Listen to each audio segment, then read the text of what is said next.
Hi, I'm Craig with ApplianceVideo.com. Today, we'll be taking a look at your lid switch on this Alliance Laundry Systems top-load washing machine.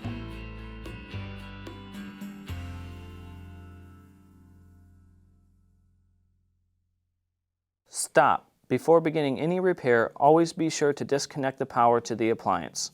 It is also recommended to test the outlet for the proper voltage. Remember to also turn off the water. The main reasons why you'd be replacing your lid switch is if the unit is not entering any type of cycles and it may be throwing a lid switch error code. Now, click on the link below to view this repair video.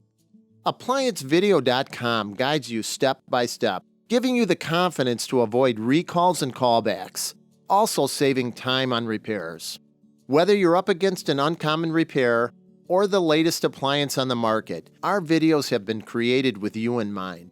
Our growing library of videos have been produced using our factory-certified technicians who have extensive in-field experience over the past 30 years. ApplianceVideo.com provides high-quality repair videos that anyone can follow, regardless of their skill level. We are here to help.